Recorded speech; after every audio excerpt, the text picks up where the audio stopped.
إن الحمد والنعمة لك والملك لا شريك لك.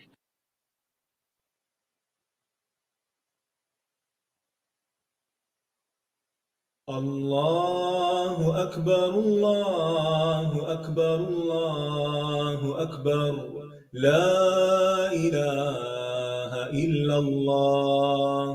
الله أكبر الله أكبر ولله الحمد. الله أكبر الله أكبر الله أكبر لا إله إلا الله.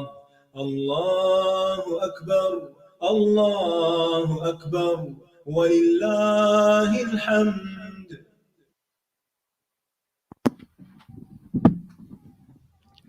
السلام علیکم ورحمۃ اللہ وبرکاتہ۔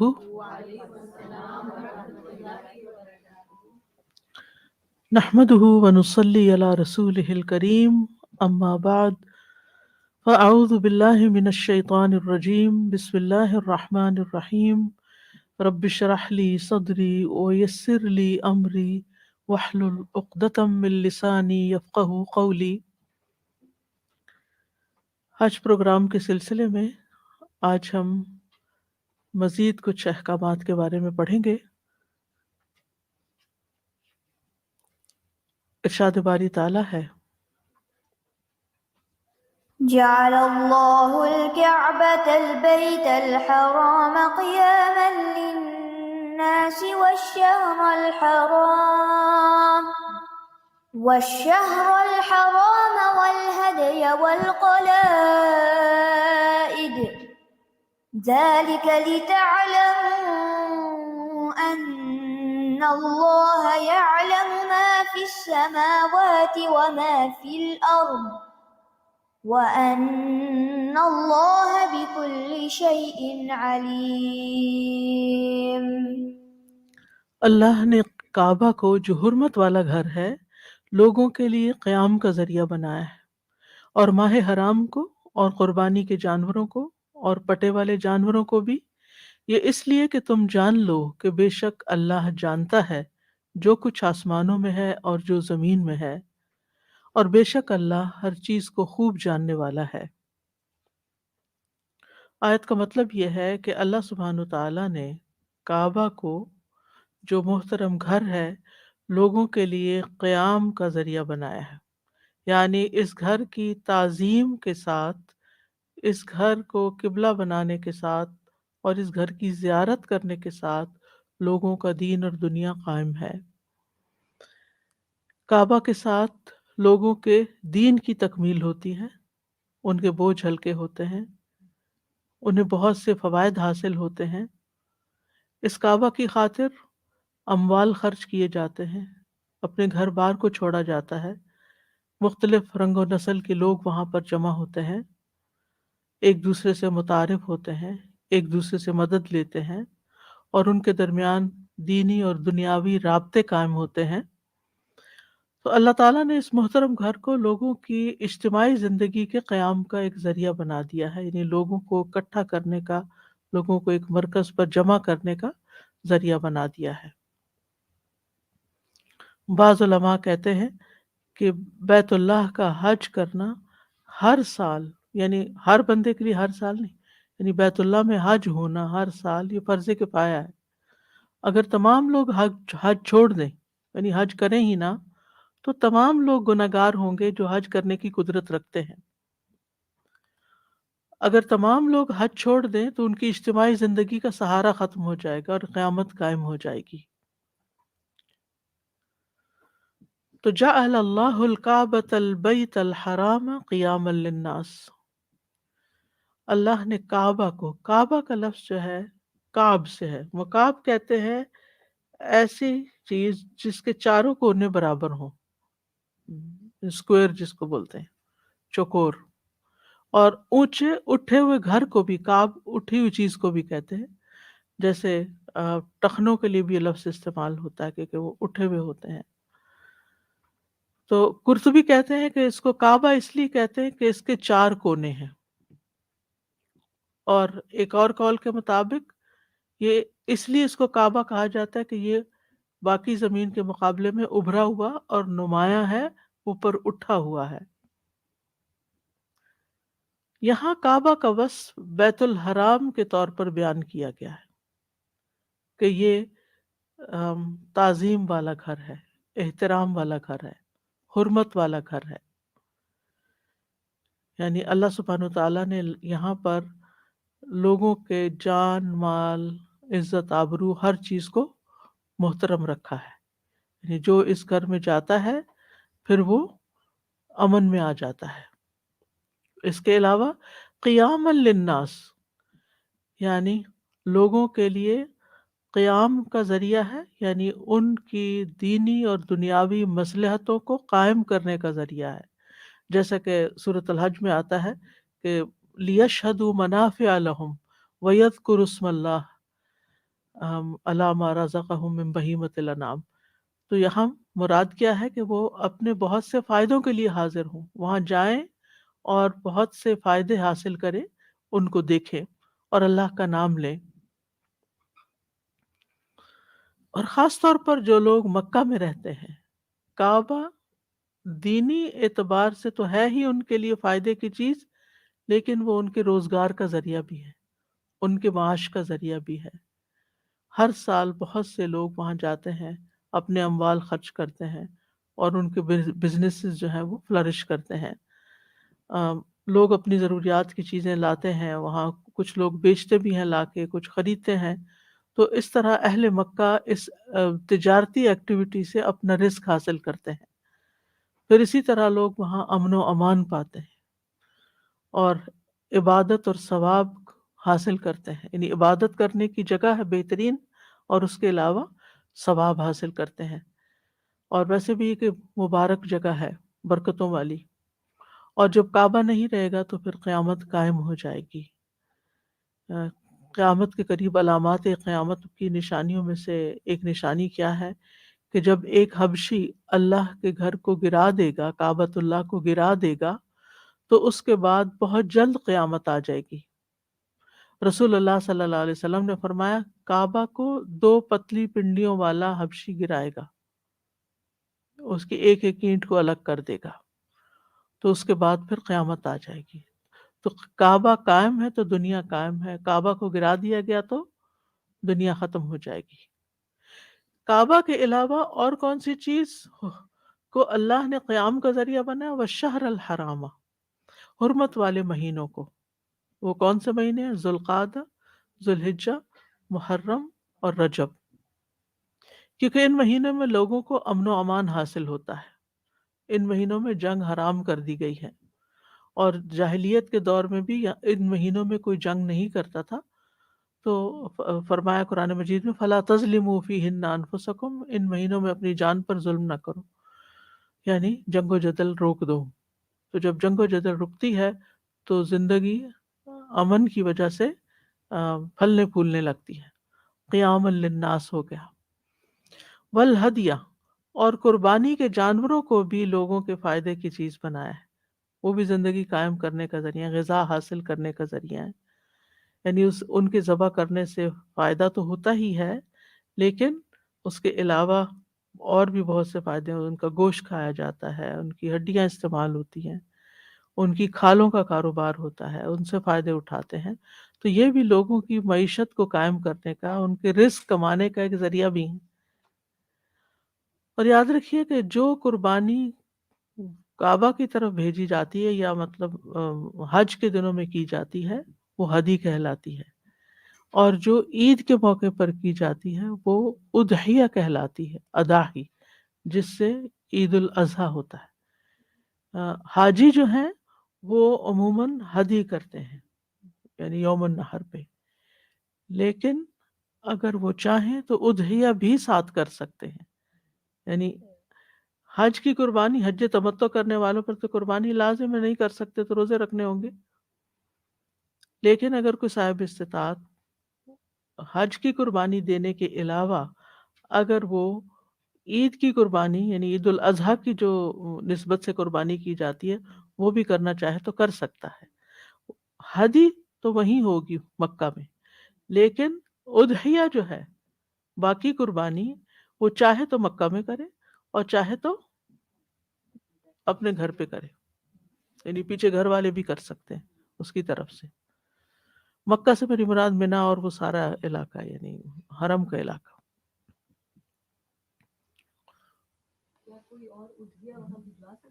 بھیج سکتے ہیں بالکل۔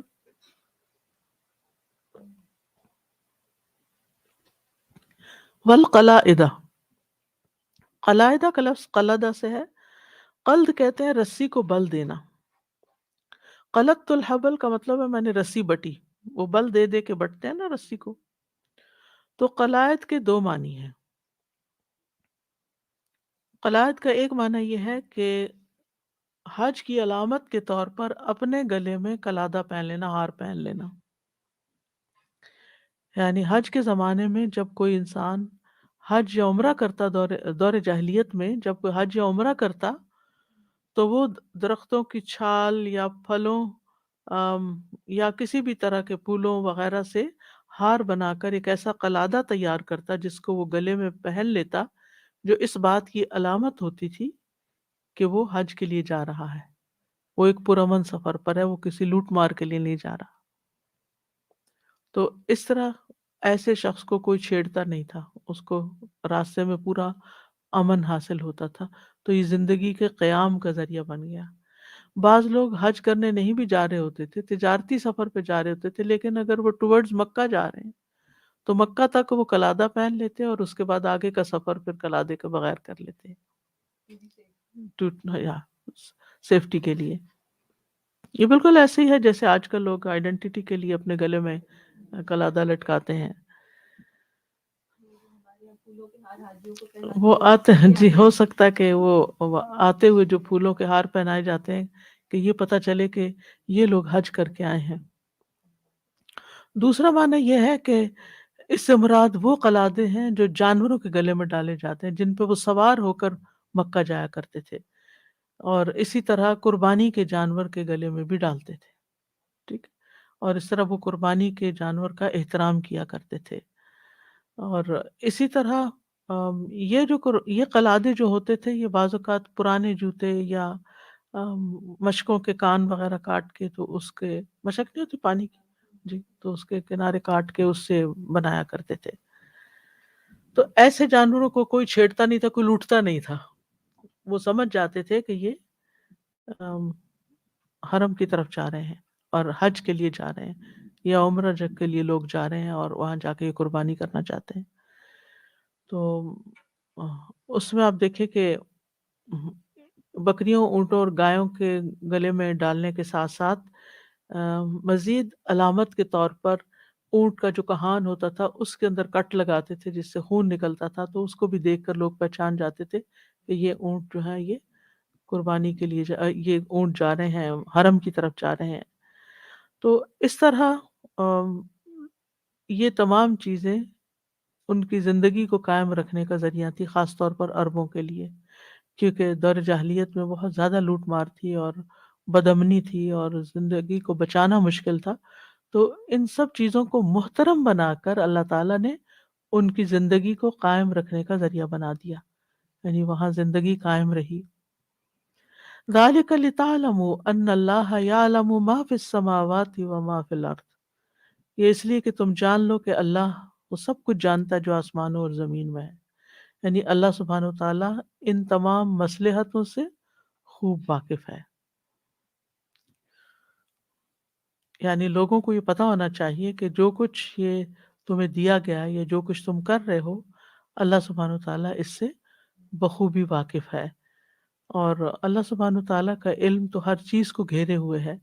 وَأَنَّ اللَّهَ بِكُلِّ شَيْءٍ عَلِيمٌ، اور یہ کہ اللہ سبحانہ و تعالیٰ ہر چیز کو خوب خوب جانتا ہے، ہمیشہ سے جانتا ہے اور ہمیشہ جانتا رہے گا، کوئی بھی چیز اس سے چھپی ہوئی نہیں۔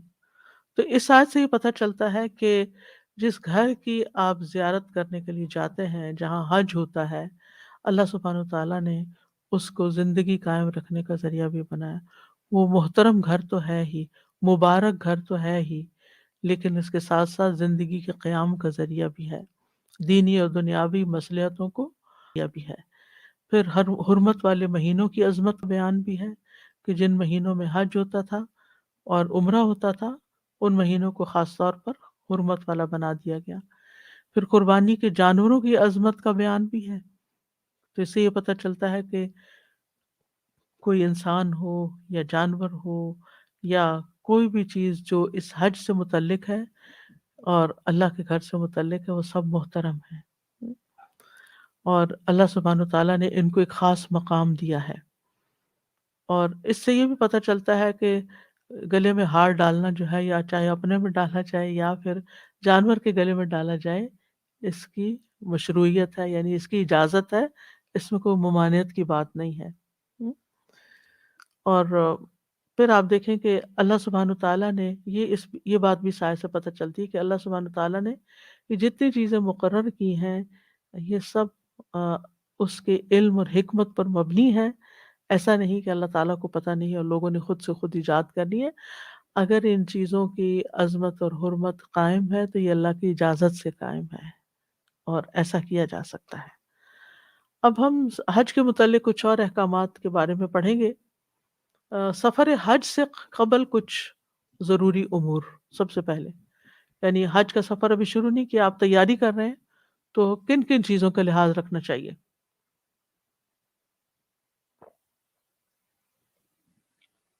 سب سے تیاری میں سب سے پہلی چیز تو یہ کہ انسان حج کے بارے میں علم حاصل کرے۔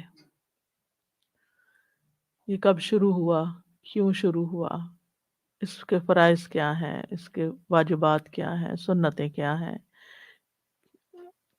اس کی پابندیاں کیا ہیں، کیا کرنا چاہیے کیا نہیں کرنا چاہیے۔ تو سب سے پہلی چیز جو اس سلسلے میں انسان کو یاد رکھنی چاہیے کہ یہ گھر ابراہیم علیہ السلام نے بنایا تھا کس چیز کے اعلان کے لیے؟ حج کے اعلان کے لیے۔ اور حج کا اعلان کس انداز میں کیا جائے؟ لبیک اللہم لبیک لبیک لا شریک لک لبیک۔ گویا دوسرے لفظوں میں حج کرنے والا سب سے پہلے اپنی توحید کو خالص کرے، اپنی نیت کو درست کرے اور صرف اللہ کے لیے اس عبادت کو بچا لائے۔ کیونکہ اگر انسان حج بھی کر رہا ہے اور اللہ کے ساتھ دوسروں کو شریک کر رہا ہے، چاہے شرک اکبر ہے یا شرک اصغر، تو یہ بات درست نہیں۔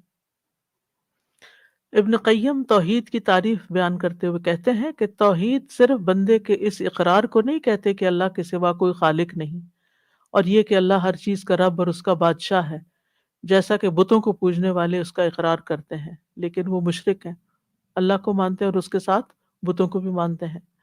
بلکہ توحید اللہ کی محبت، اس کے سامنے جھک جانے، اس کے دروازے پر عاجزی اور انکساری کرنے کے ہیں۔ یعنی حج کا سفر محبت کا سفر بھی ہو، عاجزی اور انکساری کا بھی ہو، اور اس میں کسی قسم کی کوئی ریاکاری نہ ہو، کوئی تکبر نہ ہو، کوئی دکھاوا نہ ہو، کوئی غرور نہ ہو، کوئی سیلف پارٹی نہ ہو، بلکہ انسان صرف اور صرف اللہ کی خوشنودی کو اپنے ذہن میں رکھے اور اللہ کی عبادت کا فریضہ ادا کرنے کا مقصد ذہن میں رکھے، اور ہر سٹیپ کو، ہر ریچول کو، منسک کو اسی طرح ادا کرے جس طرح کرنے کا حکم دیا گیا، اس میں اپنی مرضی سے کوئی تبدیلی نہ کرے، اپنے تمام اقوال اور افعال اللہ کی رضا کے تابع کر لے، اسی کے لیے دے اور اسی کے لیے روک لے، اسی کے لیے محبت کرے اور اسی کے لیے نفرت کرے، کیونکہ ایمان مکمل ہی اس کا ہوتا ہے جو من اعطى للہ ومنع للہ، من احب للہ وابغض للہ واعطى للہ ومنع للہ۔ تو یہ چیز اپنے ذہن میں رکھے، اور یہ بھی یاد رکھے کہ شرک سے اعمال ضائع ہو جاتے ہیں، ریاکاری سے حج کا ثواب ضائع ہو جائے گا۔ تو سب سے پہلی چیز ہے علم حاصل کرنا، اور پھر اخلاص نیت، کیونکہ ایمان جو ہے وہی اخلاص ہے دراصل۔ تو اس لیے اپنے ایمان کی تجدید اخلاص کے ساتھ۔ ایک شخص نے پوچھا آواز دے کر، یا رسول اللہ ایمان کیا چیز ہے؟ آپ نے فرمایا اخلاص۔ تو حج جو ہے وہ عبادت تو ہے ہی، ایمان کی تجدید بھی ہے، اور ایمان کی تجدید کس سے ہوگی؟ اخلاص کے ساتھ ہوگی۔ پھر دوسری چیز یہ کہ اتباع سنت، انسان اپنے ذہن میں یہ نیت کر لے کہ میں نے جو کچھ کرنا ہے وہ نبی صلی اللہ علیہ وسلم کے بتائے ہوئے طریقے کے مطابق کرنا ہے، لوگوں کی باتوں کو اگنور کر دینا ہے، اور اپنی عقل کو بھی پیچھے رکھ دینا ہے۔ یہ عقل کا سفر نہیں ہے، یعنی بہت سی چیزوں کو آپ عقلی طور پر جسٹیفائی نہیں کر سکیں گے جو کچھ آپ وہاں کر رہے ہوتے ہیں۔ مجھے یاد ہے جب میں پہلی دفعہ حج کرنے گئی تھی تو میں پریشان ہو گئی تھی سب کچھ دیکھ کر، کہ یہ اتنے سارے لوگ اتنا سرمایہ لگا کے اپنا گھر بار چھوڑ کے اتنی تکلیف اٹھا کے کبھی یہاں جا رہے ہیں، کبھی وہاں جا رہے ہیں، کبھی وہاں جا رہے ہیں، کیا مقصد ہے اس کا؟ عقل میں تو نہیں آتی بات، یعنی عقلی طور پر آپ ایکسیپٹ ہی نہیں کر سکتے۔ یعنی اپنی عام روزمرہ زندگی میں اگر آپ اپنے کوئی پیسے لگا کے کہیں جاتے ہیں تو کوئی نہ کوئی چیز ہوتی ہے نا جس کے لیے آپ جا رہے ہوتے ہیں۔ تو اب آپ عرفات میں جاتے ہیں، میدان ہے، ہاں ٹھیک ہے ایک پہاڑ ہے وہاں، لیکن باقی تو میدان ہی میدان ہے، اور آپ ایک مخصوص لباس پہن کے وہاں کھڑے ہیں، خیموں میں بیٹھے ہیں گرمی میں، آپ اپنا دن یہاں گزار رہے ہیں، دعائیں مانگ رہے ہیں۔ اللہ تو ہر جگہ ہے، کہیں بھی دعائیں مانگ لیتے ہیں، لیکن یہاں کیوں آئے ہیں؟ اسی طرح رات آپ نے مینا میں گزارنی ہے، آپ نے زمین پہ سونا ہے، کسی کے پاس بیڈ نہیں ہوتا، کھلے آسمان کے نیچے سوئے، وہاں تو خیمے بھی نہیں ہوتے۔ یعنی جب مزدلفہ کی رات ہوتی ہے تو عجیب رات ہوتی ہے، آپ زمین کے اوپر آپ لیٹے ہوئے ہیں، اور ساتھ ساتھ لوگ ہیں، ادھر تھوڑے فاصلے پہ مرد بھی ہیں، عورتیں بھی ہیں، بچے بھی ہیں، گاڑیاں اور بسیں بھی کھڑی ہیں ساتھ ساتھ۔ تو مطلب یہاں آنے کا مقصد کیا ہے؟ یعنی انسان اگر عقل سے سوچے کہ میں اتنا کچھ لگا کے یہاں اس زمین پہ لیٹنے کے لیے آیا ہوں، کیوں لیٹوں؟ اللہ کا حکم ہے نا، اس کے فائدے اپنے ہیں، حکمت سوچنے لگے تو بے شمار ہیں، بہت کچھ سمجھ آتا ہے، بہت کچھ یاد آتا ہے، بہت کچھ ایکسپیرینس کرتا ہے انسان، ساری زندگی نہیں وہ ایکسپیرینس کرتا۔ کیونکہ اگر ہم یہاں اگر کہیں بھی نہ چلے اپنے لان میں جا کے لیٹ جاتے ہیں، مٹی پہ ذرا لیٹ کے دیکھتے، وہ فیلنگ نہیں آتی۔ آپ اپنے گھر والے ہوں گے، دو چار لوگ ہوں گے، وہاں گھاس ہوگا، وہ نہ وہ ویسی زمین ہے اور نہ ہی ویسے وہ مجمع ہے، اور نہ ہی وہ فضا ہے، نہ وہ آسمان ہے، نہ تو وہ ایکسپیرینس نہیں ہوتا۔ تو جو وہاں لیٹ کے آپ کو قبر میں جانے کا، اور کس طرح قبرستان میں بھی، اور پھر اگر آپ رات کو اٹھ کے دیکھیں، حیرت ہوتی ہے، پورے لوگ ایسے لیٹے ہوئے ہوتے ہیں زمین کے اوپر، ایسا لگتا ہے قبرستان بنا ہوا ہے، سو رہے ہوتے ہیں لوگ، قبرستان کا منظر نظر آتا ہے، اور آپ اپنے آپ کو وہاں پر لیٹا ہوا پاتے ہیں۔ اسی طرح آپ پتھر مارے جا رہے ہیں، وہ تو آپ نے خود ہی تعمیر کیا اس کو، آپ خود ہی اس کو پتھر مار رہے ہیں، کیوں مار رہے ہیں؟ یعنی ایک ایک سٹیپ پر میں عقل سے سوچتی تھی تو مجھے کچھ سمجھ میں نہیں آتا تھا کہ یہ سب کیا ہے، لیکن جو اس کے فائدے تھے وہ اپنی جگہ تھے۔ تو اللہ علیم حکیم ہے، سب جانتا ہے، اللہ تعالیٰ کو سب پتہ ہے، اور یہ سب اللہ کے حکم سے ہے۔ تو اللہ تعالیٰ کے حکم کی پیروی، اور پھر اس کے بعد رسول اللہ صلی اللہ علیہ وسلم کے حکم کی پیروی انتہائی ضروری ہے سارے حج میں۔ اپنی مرضیاں نہیں کرنی، کیونکہ اعمال کی قبولیت کی شرط ہی یہ ہے کہ اخلاص ہو، اور پھر یعنی اللہ کی رضا کے لیے، اور دوسرا سنت کے موافق ہو۔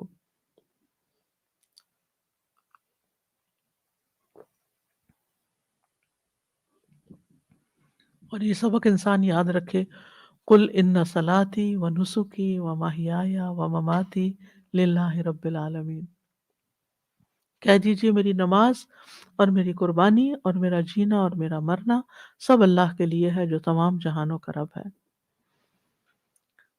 پھر یہ ہے کہ جو مناسک حج ہیں، نسک جو ہیں، ان کو سیکھنے کا حکم بھی دیا ہے نبی صلی اللہ علیہ وسلم نے۔ رسول اللہ صلی اللہ علیہ وسلم نے فرمایا میری امت کو مناسک حج سیکھ لینے چاہیے، لِتَأْخُذْ أُمَّتِي مَنَاسِكَهَا، لہٰذا خاص طور پر منسک کی تعلیم حاصل کریں کہ کرنا کیا ہے، وہاں جا کر کس سٹیپ پر، کس جگہ، کس وقت میں کیا کرنا ہے۔ پھر جس مال سے آپ حج کر رہے ہیں وہ مال حلال ہونا چاہیے، حرام سے اجتناب کریں، کیونکہ رسول اللہ صلی اللہ علیہ وسلم نے فرمایا بے شک اللہ پاک ہے اور پاک ہی قبول کرتا ہے۔ اور اللہ نے مومنوں کو بھی وہی حکم دیا جو اس نے رسولوں کو دیا کہ اے رسولو تم پاک چیزیں کھاؤ اور نیک عمل کرو، میں تمہارے اعمال کو جاننے والا ہوں۔ یعنی پاکیزہ رزق لے کر جانا چاہیے، حرام مال سے حج قبول نہیں ہوتا، دعائیں بھی قبول نہیں ہوتی۔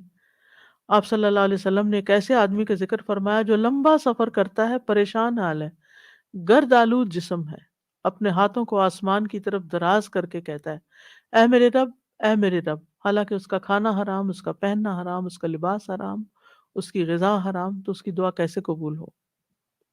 تو میک شور کرنا چاہیے کہ جانے سے پہلے جو مال جس سے لے کے جا رہے ہیں اور ویسے بھی اپنی زندگی میں حلال کا اہتمام کریں۔ پھر حج پہ جانے سے پہلے اپنی اہم ذمہ داریاں کسی اہل کے سپرد کر کے جائیں، چاہے اپنی ذاتی زندگی میں ہے یا آپ کہیں جاب کر رہے ہیں یا آپ کے پاس کوئی مال امانت ہے یا کوئی بھی چیز ہے کہ جس کے بارے میں آپ کو دوسروں کو بتانا چاہیے، وہ لازمی طور پر بتائیں۔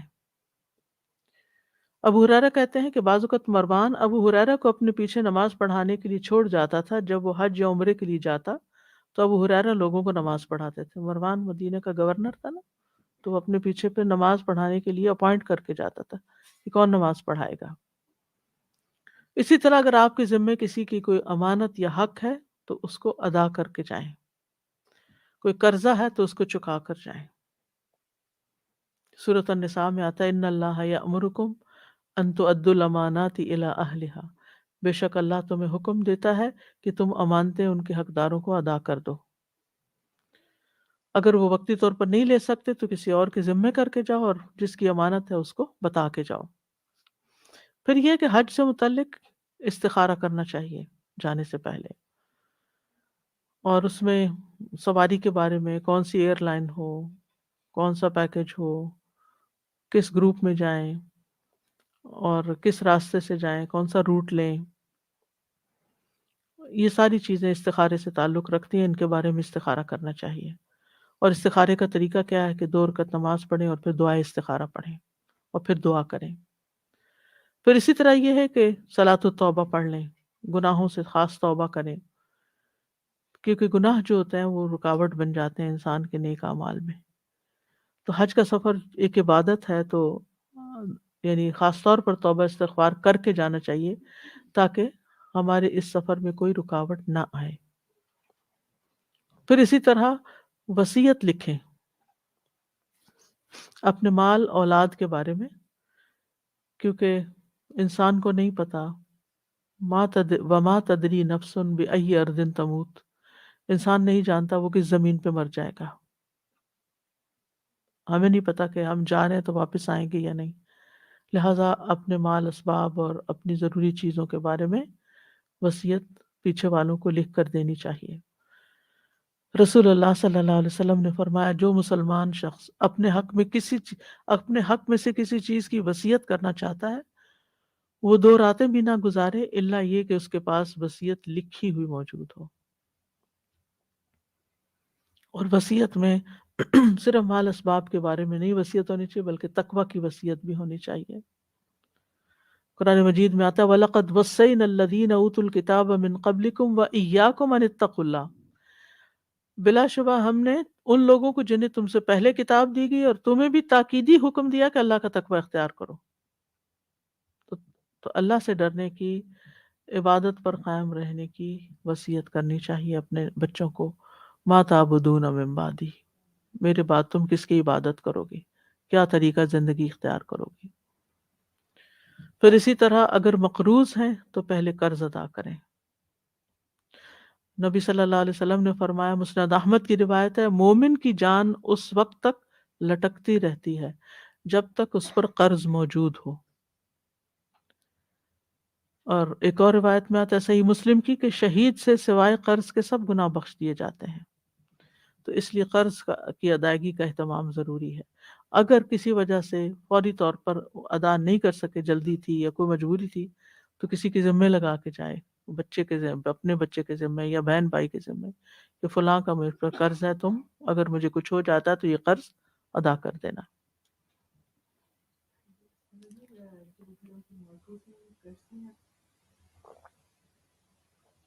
ہے تو قرض ہی۔ تو وہ 30 سال 40 سال تک جائے گی. یعنی معاوضے سے پورا ہاں تو پھر اس کا سسٹم الگ سے اسٹڈی کرنے کی ضرورت ہے. یعنی نان کنونشنل قرض. جی. اور پھر یہ ہے کہ جانے کے لیے قرضہ لے کر نہ جائیں، قرضہ چڑھا کے نہ جائیں، یہ مطلب ہے.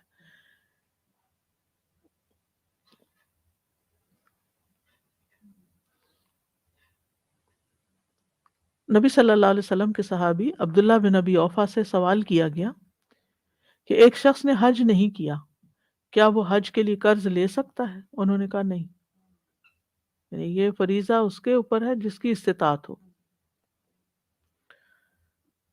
پھر آپ دیکھیے کہ سفر کے لیے سواری تیار کرنا. پہلے زمانے میں تو اونٹنیاں تیار کی جاتی تھیں، پہلے سے ہی ان کو کھلایا پلایا جاتا تھا اور اہتمام کیا جاتا تھا تاکہ وہ دور کا سفر طے کر سکیں.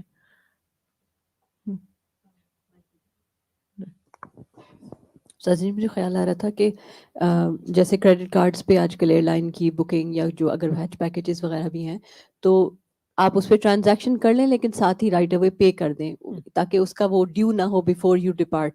کیونکہ بعض اوقات اس میں جیسے پوائنٹ سسٹمز ہیں یا کوئی ریوارڈز ہیں ان کے تھرو کرنے کے، اگر کوئی ڈائریکٹ کیش نہیں بھی لیتا تو وی کین ڈو دیٹ انشاءاللہ. اگر وہی بات کہ یہ نیت ہے تو یہ ضروری نہیں ہے کہ آپ نے ٹکٹ ایکچوئل کیش سے جا کے لینی ہے. You can use a credit card transaction and pay right of.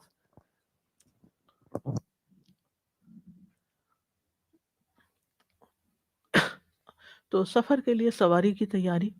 عمر رضی اللہ عنہ کہتے ہیں حج کے لیے پالانے باندھو کیونکہ یہ 2 جہادوں میں سے ایک جہاد ہے، یعنی حج کو بھی جہاد کا درجہ دیا گیا ہے.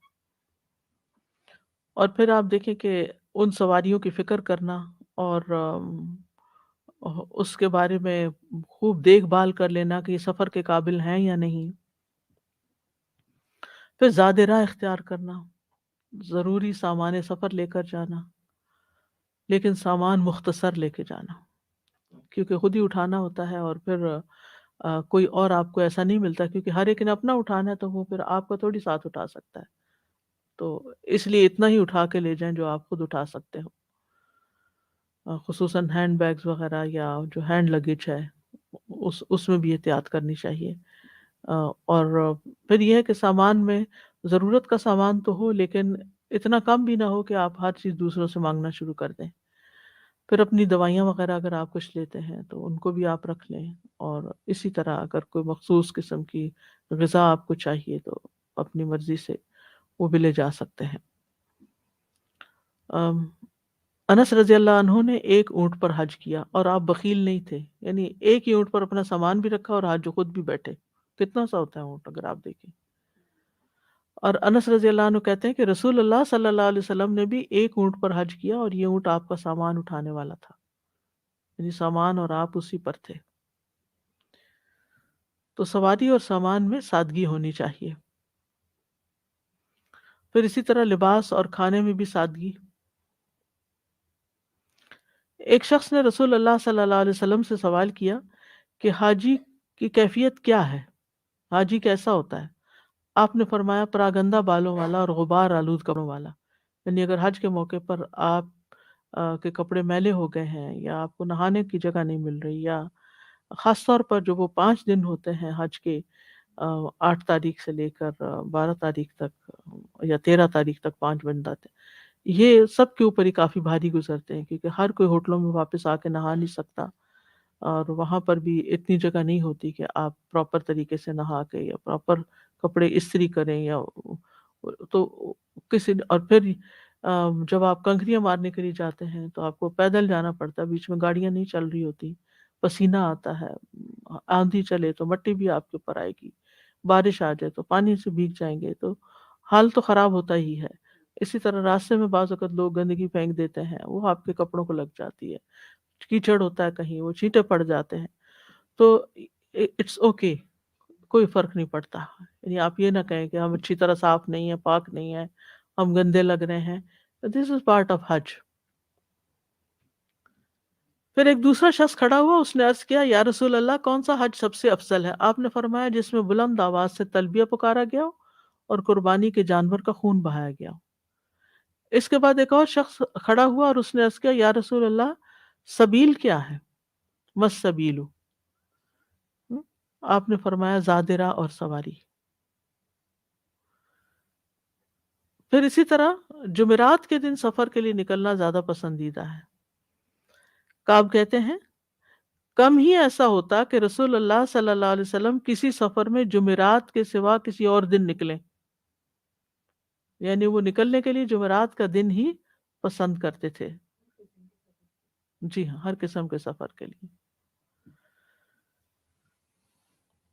پھر اس سفر کے بھی کچھ آداب ہیں، اور اس میں کیا ہے؟ الحج اشہر معلومات فمن فرض فیہن الحج فلا رفث ولا فسوق ولا جدال فی الحج وما تفعلوا من خیر یعلم اللہ وتزودوا فإن خیر الزاد التقوی. اس مختصر سے آیت میں ساری چیزیں بتا دی گئیں، کیا نہیں کرنا اور کیا کرنا ہے. کوئی شہوانی فعل نہ ہو، کوئی نافرمانی نہ ہو، کوئی جھگڑا نہ ہو، اور نیکی جو بھی تم کر سکو، ذاتی نیکی، خدمت خلق، دین کی دعوت، یہ سب کر سکتے ہو، اور زاد راہ ساتھ رکھو. نبی صلی اللہ علیہ وسلم نے حضرت معاذ کو جب یمن کی طرف بھیجا تھا تو انہوں نے کہا تھا کہ مجھے کوئی نصیحت کرے، وصیت کرے. وہ سفر پہ جا رہے تھے، تو اس سفر میں جو آپ نے ان کو نصیحت کی وہ ہم حج کے سفر کے لیے اپنے پلے باندھ سکتے ہیں، اور بڑی خوبصورت ہے. انہوں نے کہا اللہ کے رسول صلی اللہ علیہ وسلم مجھے کوئی وصیت فرمائے. آپ نے فرمایا حسب استطاعت اللہ کا تقوی اختیار کرو، ہر پتھر اور درخت کے پاس اللہ عز و جل کا ذکر کرو، یعنی جہاں سے بھی گزرو، جہاں بھی رکو، ہر جگہ اللہ کو یاد کرو. اور جب تم کوئی برائی کرو تو اسی وقت توبہ کرو. کوئی غلطی ہو گئی، ٹنگ سلپ ہو گئی، کسی انسان کو کچھ کہہ دیا تو فوراً استغفار. مخفی برائی کی توبہ مخفی انداز میں، اور علانیہ گناہ کی توبہ علانیہ انداز میں ہونی چاہیے. یعنی جو چھپ کے غلطی کی تو چھپ کے توبہ کر لے، جو سب کے سامنے غلطی کی اوپنلی کی ہے تو پھر اوپنلی توبہ کرو. پھر اس سفر کے آداب میں سے ہے شاعر اللہ کی تعظیم کرنا. وَمَن يُعَظِّمْ شَعَائِرَ اللَّهِ فَإِنَّهَا مِن تَقْوَى الْقُلُوبِ. پھر ہے سکینت اختیار کرنا، یعنی کام ڈاؤن، سلو ڈاؤن. ٹھیک ہے، جلد بازی نہیں کرنی چاہیے، پینک نہیں ہو جانا چاہیے. مثلا آپ کا سامان نہیں آ رہا، دیر سے آتا ہے بعض اوقات، تو اب آپ پینک ہو جائے، آپ گمان کرنے لگے، لگتا ہے گم ہو گیا ہے، وہ چڑھا ہی نہیں، پتہ نہیں کو کسی اور لائن پہ چلا گیا ہوگا، پتہ نہیں ملے گا ہی نہیں، تو میں کروں گی کیا. اور کبھی اس سے بات کر رہے ہیں، کبھی اس سے بات کر رہے ہیں، اور اتنے میں دیکھتے ہیں کہ سامان آیا پڑا ہے. تو یہ جو انتظار کا وقت ہوتا ہے بعض اوقات ایک گھنٹہ لگ جاتا ہے، اور یہ صرف وہاں نہیں لگتا، یہاں بھی لگتا ہے. وہ مجھے کوئی بتا رہا تھا ریسنٹلی، وہ ڈیلس سے واپس آئے تو سامان آنے میں میرا خیال ہے شاید 2 گھنٹے ان کے لگ گئے. کوئی وجہ ہوتی ہے بعض اوقات، کارٹس اویلیبل نہیں ہوتے جس کے ذریعے، اور بہت ساری فلائٹیں آئی ہوئی ہوتی ہیں تو دیر ہو سکتی، جگہ خالی نہیں ہوتی جہاں پر سامان آتا ہے. یہ ایک مثال دے رہی ہوں سامان کی، کوئی بھی چیز ہو سکتی ہے. تو ایسے میں آپ 2-3 چیزیں جو ہے وہ اپنے لیے لازم کر لیں، جس میں سے ایک یہ کہ جہاں بھی جلدی تیزی ہو رہی ہو وہاں سلو ڈاؤن، اور جہاں لوگ بہت باتیں بحثیں کر رہے ہوں وہاں سائلنس، اور جب کوئی آپ سے غیر ضروری بات کرے تو اسمائل. ٹھیک ہے، تو یہ 3S یاد کر لیں، slow down, silence and smile. بڑا ہی اچھا حج گزرے گا، کوئی پریشانی نہیں ہوگی. کیونکہ اگر کوئی غصے میں اور آپ چپ ہیں تو غصہ نہیں ہے اس کا آگے بڑھے گا. جب آپ بولتے ہیں نا تو آپ جلتی پہ تیل ڈالتے ہیں، جس سے اور زیادہ بھڑک اٹھتا ہے معاملہ. گھروں میں بھی جو لڑائیاں ہوتی ہیں عام طور پر اس کی وجہ یہ ہوتی ہے، مثلا ہسبینڈ وائف کے بیچ میں کوئی ڈفرینس ہوا، کوئی ڈفرینس آف اوپینین ہوا، کوئی بات پسند نہیں آئی، تو دوسرے شخص نے کوئی ایسے چنک کے جواب دیا، زور سے جواب دیا، تو پہلا شخص اس سے بھی اونچا ہو گیا، اور پھر برتن بھی کھٹکنے لگے اور دروازے بھی بجنے لگے اور بہت کچھ فساد ہنگامہ ہو گیا. تو اس لیے بہتر یہی ہے کہ انسان ناگوار باتوں پر خاموشی اختیار کر لے. اور آپ دیکھیں کہ تھوڑی دیر کے بعد آہستہ آہستہ آہستہ آہستہ اس کی گرمی کم ہو جاتی ہے، وہ انٹینسٹی کم ہو جاتی ہے.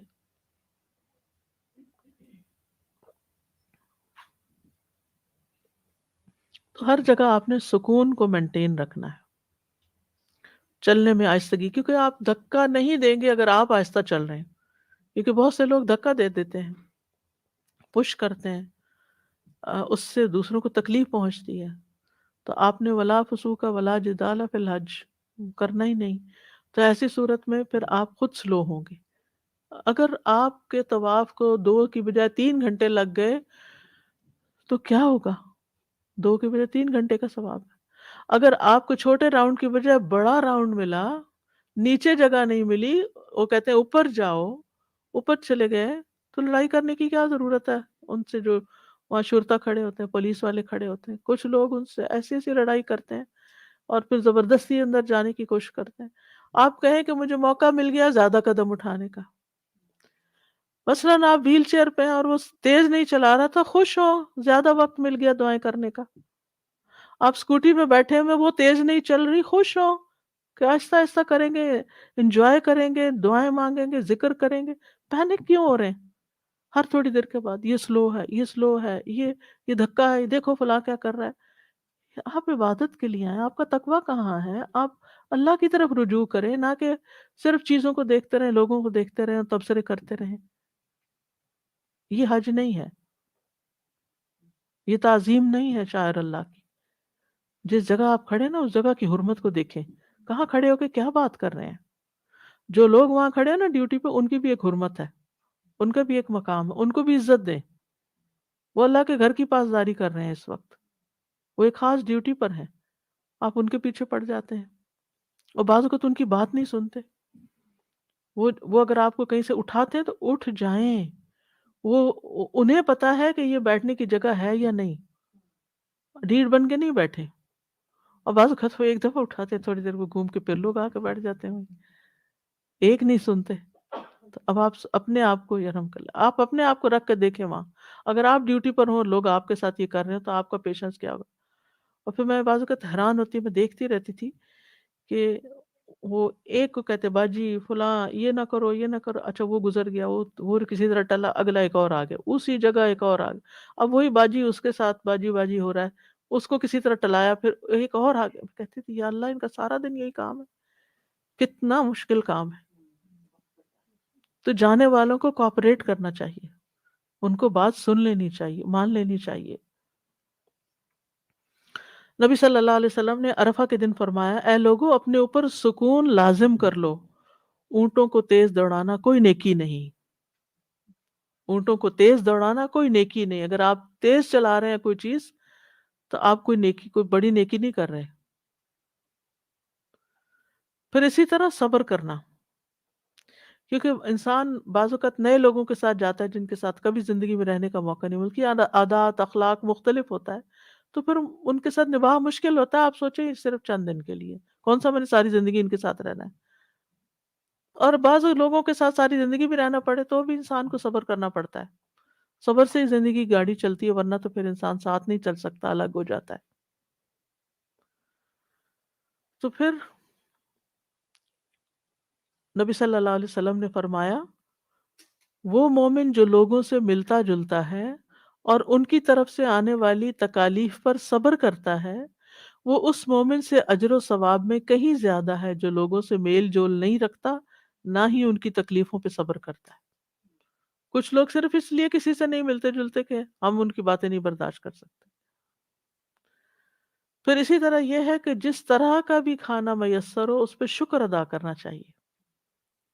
بعض اوقات لوگ کھانے پہ لڑائی ڈال دیتے ہیں، ہم نے ایجنٹ کو اتنے پے کیے تھے، اس نے ہم سے یہ کہا تھا کہ ایسا اور ایسا کھانا ہوگا، لیکن یہ کھانا اس کوالٹی کا نہیں، اس میں میٹھا نہیں، اس میں فلاں نہیں، اس میں سیلڈ نہیں، اس میں یہ نہیں.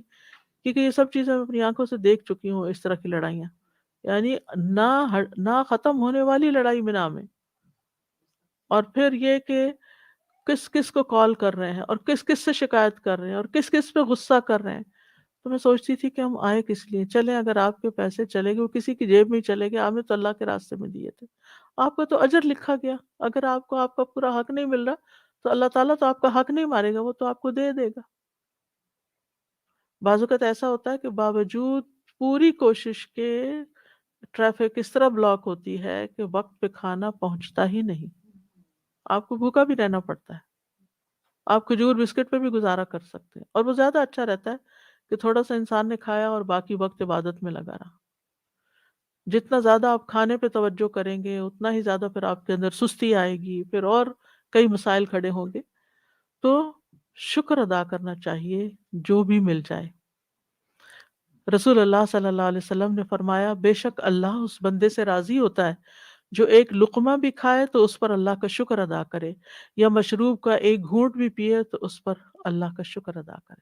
تو آپ تو اللہ کی رضا کے لیے نکلے تھے نا، یہی نیت کی تھی، تو اگر جو ملا ہے اس پر شکر ادا کرتے جا رہے ہیں تو اللہ راضی ہو جائے گا۔ پھر اپنی ذات سے دوسروں کو سکون اور تسلی دینا، یعنی اگر کوئی اور گھبرا رہا ہے یا بیمار ہے یا کچھ، تو اس کو بھی کمفرٹ دیں، کسی کو دبا دیں، کسی کو پانی لا دیں، کسی کی ضرورت پوچھ لیں، اس کی ضرورت کی چیز اس تک پہنچا دیں، خصوصاً جو ایلڈرلی ہوتے ہیں۔ میں نے دیکھا کہ بعض لوگ صرف حج یا عمرے کے دنوں میں والنٹیئر کرتے ہیں کہ وہ بزرگوں کی کرسیاں جو ہیں، ویل چیئر جو ہیں، وہ پش کر رہے ہوتے ہیں بغیر کسی معاوضے کے۔ نبی صلی اللہ علیہ وسلم نے فرمایا، آسانی پیدا کرو، تنگی پیدا نہ کرو، لوگوں کو تسلی اور سکون دو، نفرت نہ دلاؤ۔ یعنی ہم دوسروں کے لیے کمفرٹ کا باعث ہوں، خوشی کا باعث ہوں، نہ کہ مصیبت کا باعث کہ کوئی ہمیں دیکھ کے آوازار ہو، بیزار ہو اور کہے کہ کب یہ میری زندگی سے باہر جائے۔ پھر دعا اور اذکار کی کثرت، سفر میں بھی اور وہاں پہنچ کر بھی۔ رسول اللہ صلی اللہ علیہ وسلم نے فرمایا، بہترین عمل یہ ہے کہ جب تم دنیا سے رخصت ہو تو تمہاری زبان اللہ کے ذکر سے تر ہو۔ نبی صلی اللہ علیہ وسلم نے فرمایا، 3 لوگوں کی دعا رد نہیں کی جاتی، ان میں سے ایک اللہ کا بہت زیادہ ذکر کرنے والا۔ جو لوگ زیادہ اللہ کا ذکر کرتے ہیں، جب وہ پھر دعا بھی مانگتے ہیں تو دعا بھی سنی جاتی ہے ان کی۔ اسی طرح مسافر کی دعا قبول ہوتی ہے۔ تو آپ جہاز میں بیٹھے ہوئے ہیں، اب آپ ہر وقت یہ نہ دیکھیں کتنے گھنٹے رہ گئے ہیں، اور وہ میپ پہ آ رہا ہوتا ہے کہ کہاں تک سفر ہوا، آدھا ہوا ہے کہ کوارٹر ہوا ہے، کتنا باقی، کتنے گھنٹے رہ گئے، کبھی ایئر ہوسٹس سے پوچھ رہے ہیں، کبھی کسی سے۔ تو اس کی بجائے آپ سکون کے ساتھ اپنی ایپ کھولیں، دعاؤں کی ایپ کھولیں اور اس میں سے دعائیں پڑھیں، یا اپنے دل سے دعائیں پڑھیں، جو آپ کی ضروریات ہیں وہ مانگیں، یا اللہ تعالیٰ کا ذکر کریں، یا قرآن کی تلاوت کریں، یا نوافل پڑھیں۔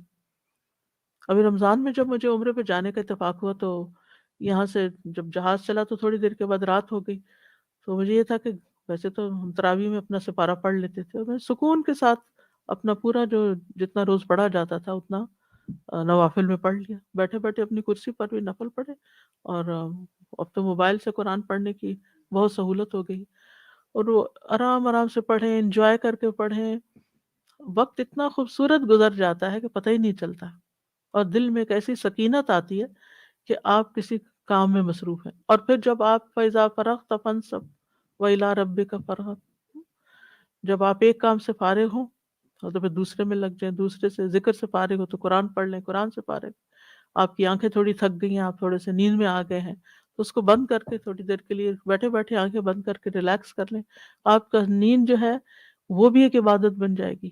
یعنی سفر کو بھی پروڈکٹیو بنائیں، یعنی صرف ایک بیزاری کے عالم میں اور تھکاوٹ اور اس میں نہیں گزاریں، بلکہ پہلے سے پلان کر کے جائیں کہ میں نے راستے میں کیا کیا کرنا ہے۔ اور اگر آپ دیکھ کے کچھ پڑھ نہیں پا رہے، یا دیکھ کے آپ دعائیں نہیں پڑھ رہے، کیونکہ میں اس لیے دیکھ کے پڑھنے کی کہہ رہی ہوں، کرنے کی کہہ رہی ہوں کہ سب یاد نہیں ہوتی زبانی، تو پھر آپ تسبیح کرتے رہیں، تسبیح کریں، درود شریف پڑھیں، استغفار پڑھیں، یا حیو یا قیوم کی تسبیح کر لیں، یا ذل جلال والاکرام جس کی کثرت کرنے کو کہا گیا ہے، پھر لا حول ولا قوت الا باللہ، لا الہ الا اللہ وحدہ لا شریک لہ، اور پھر آیت کریمہ پڑھیں، لا الہ الا انت سبحانک انی کنت من الظالمین، پھر سبحان اللہ والحمد للہ ولا الہ الا اللہ واللہ اکبر ولا حول ولا قوت الا باللہ۔ پھر تو آپ دیکھیں گے کہ ایک 100 بھی دفعہ اگر آپ پڑھنا شروع کریں گے تو آپ کا وقت گزرتے پتہ بھی نہیں چلے گا، اور جب آپ کا سفر ختم ہوگا تو تھکاوٹ کی بجائے آپ کے اوپر ایک سکینت کی کیفیت ہوگی کہ آپ کچھ کر کے اٹھیں، آپ کا وقت ضائع نہیں ہوا۔ سلف صالحین جو تھے وہ کثرت کے ساتھ اللہ کا ذکر کرتے، ابو حازم کہتے ہیں کہ نبی صلی اللہ علیہ وسلم کے اصحاب جب احرام پہنتے تو وہ روحا نامی جگہ تک بھی نہ پہنچتے تھے کہ ان کی آوازیں بیٹھ جاتی تھیں. اتنا زور کا تلبیہ پڑھتے رہتے تھے، پڑھ پڑھ کے گلے بیٹھ جاتے تھے. اور اب آپ دیکھیں گے کوئی تلبیہ ہی نہیں پڑھ رہا ہوتا.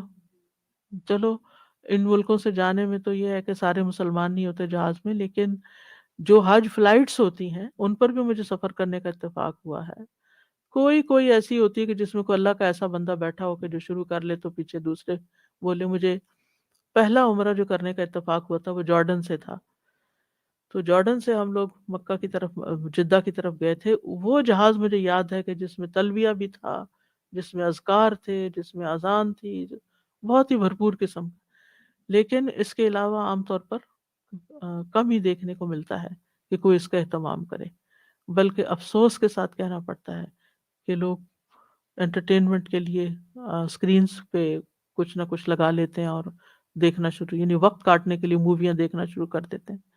تو ان چیزوں سے بچنا چاہیے. آپ اللہ کے گھر جا رہے ہیں اور اس کے جانے کی ایک حرمت ہے اور ایک مقصد ہے، اس کو ذہن میں رکھیں. امام ابن رجب کہتے ہیں بے شک حج میں عظیم نیک اعمال میں سے ہے نماز قائم کرنا. تو جو نماز قائم کرنے کے بغیر حج کرتا ہے، خاص طور پر اگر اس کا نفلی حج ہو، تو یہ اس شخص کی طرح ہے جو ایک درہم نفع کے لیے تو کوشش کرتا ہے اور اپنے اصل سرمایہ کو ضائع کر لیتا ہے، اور وہ ہزاروں درہم ہوتے ہیں. جیسے رمضان میں کئی لوگ روزے رکھ لیتے ہیں اور نماز نہیں پڑھتے. سلف صالحین حج میں نفلی نماز کی حرص کرتے تھے، یعنی نوافل کثرت سے پڑھتے. نبی صلی اللہ علیہ وسلم تمام سفروں میں اپنی اونٹنی پر نفلی نماز میں ہمیشگی کرتے، یعنی سفر میں نفل پڑھتے جاتے، رخ کسی بھی طرف ہو. تو آپ بھی اس سنت کو اپنائیں کہ جب آپ سفر کریں تو آپ اپنی سیٹ پہ بیٹھ کے نفل پڑھتے رہیں جتنے بھی اللہ توفیق دے. اور وطر بھی آپ اونٹنی پر پڑھتے تھے، یعنی بیٹھ کے پڑھ سکتے ہیں وطر بھی. محمد بن واسع مکہ کے راستے پہ ساری رات اپنی سواری پر نماز پڑھتے تھے. وہ اشارے سے نماز پڑھتے اور ہدی خاں کو کہتے کہ پیچھے اونچی آواز سے ترانے پڑھو، یہاں تک کہ چھوٹے چھوٹے قافیوں کے ساتھ لوگ ترانوں کی آواز کے ساتھ مشغول ہو جائیں اور ان کو ان کے نماز پڑھنے کا پتہ نہ چلے. یعنی یہ آگے ہوتے تھے اور لوگ پیچھے ہوتے تھے، تو اس کو کہتے تھے پیچھے کچھ نہ کچھ پڑھتے رہو تاکہ کسی کو یہ نہ پتہ چلے کہ میں بہت نفل پڑھ رہا ہوں. مغیرہ بن حکیم صنعانی یمن سے پیدل چل کر حج کرنے آتے اور رات کو ان کی تلاوت کا ایک حصہ مقرر ہوتا. وہ ہر رات 1/3 قرآن پڑھتے. تو وہ سفر کے دوران رک جاتے اور نماز پڑھتے یہاں تک کہ اپنے 10 پارے پورے کر لیتے. پھر قافلے سے ملتے، جب بھی ملتے قافلے سے دن کے پچھلے پہر ملتے، یعنی لوگوں سے دن کے پچھلے پہر ملتے، ورنہ اپنی عبادت میں مشغول رہتے. اسی طرح وہاں پر اذان کا جواب دینا اور پھر اس کے بعد دعا کرنا، یہ بھی بڑی خوش قسمتی کی بات ہے کہ اتنی خوبصورت اذانیں ملتی ہیں. اور پھر ان کا اس وقت باتیں کرنے کی بجائے یا کچھ اور کرنے کی بجائے، یعنی بعض لوگ انتظار کرتے رہتے جو ہی اذان ہے واش روم میں گھس جاتے. تو واش روم میں آپ اذان کا جواب کیسے دیں گے؟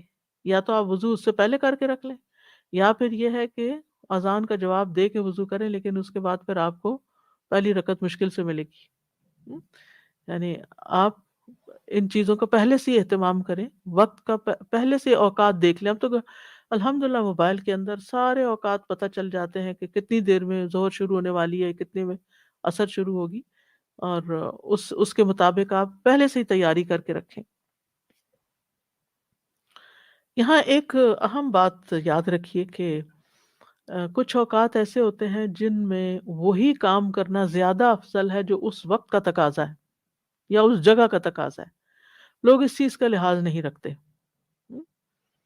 مثلا قرآن مجید کی تلاوت بہت افضل کام ہے، لیکن اذان سن کر اذان کا جواب دینا اس وقت قرآن کی قرات سے افضل ہے. مثلا مسجد میں خواتین قرآن پڑھ رہی ہوتی ہیں نا، تو وہ پڑھتی رہتی ہیں، اذان ہو رہی ہے، وہ قرآن پڑھ رہی ہیں، پھر وہ سنت پڑھ رہے ہیں لوگ، وہ پھر بھی قرآن پڑھ رہی ہیں، اور جب امام کھڑا ہوتا ہے تو پھر اس وقت وہ قرآن رکھ دیتی.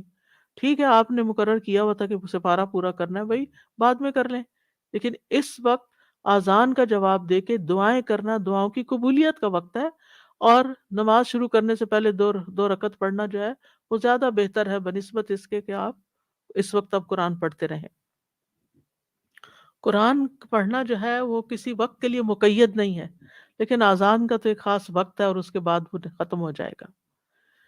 تو اللہ کی رضا کا جو بھی کام کرنا ہے آپ کو، اس کا تقاضا یہ ہے کہ اسی وقت میں کریں جب وہ مقرر کیا گیا اس کے لیے۔ ابن قیم کہتے ہیں مدارج السالکین میں کہ سب سے افضل عبادت یہ ہے کہ ہر وقت میں رب تعالیٰ کی خوشنودی پر عمل کیا جائے جو اس وقت کا تقاضا ہو اور جو اس وقت میں عمل کیا جانا چاہیے۔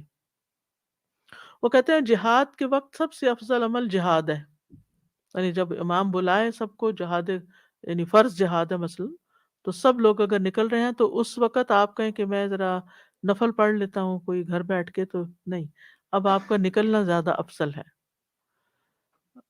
چاہے اس کے نتیجے میں آپ کو روز مرہ کے وظائف ترک کرنے پڑیں، جیسے تہجد کی نماز، دن کے روزے، اگر یہ چھوڑنا بھی پڑے تو چھوڑیں اور جہاد کے لیے نکلیں۔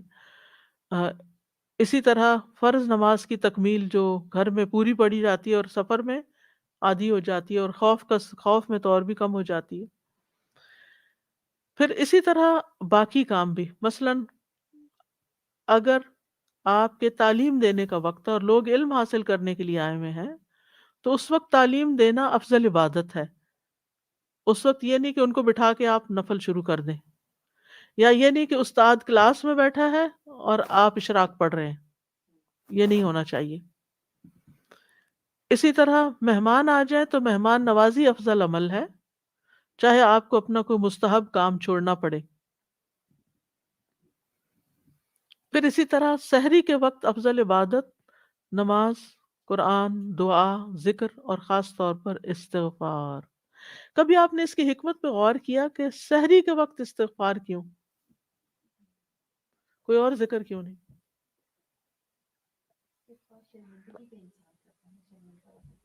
بات یہ ہے کہ جو لوگ تہجد کے لیے اٹھتے ہیں نا، شیطان ان کے پیچھے لگ جاتا ہے اور ان کو بار بار احساس دلاتا ہے تم دوسروں سے زیادہ نیک ہو، خاص طور پہ اگر گھر میں کوئی اور نہیں اٹھا ہوا نا اور آپ اٹھے ہوئے ہیں، تو آپ کو ضرور خیال آئے گا کہ میں ان سے اچھا ہوں کہ میں تہجد پڑھ رہا ہوں اور یہ ان کو تو پڑھنے کا خیال ہی نہیں ہے۔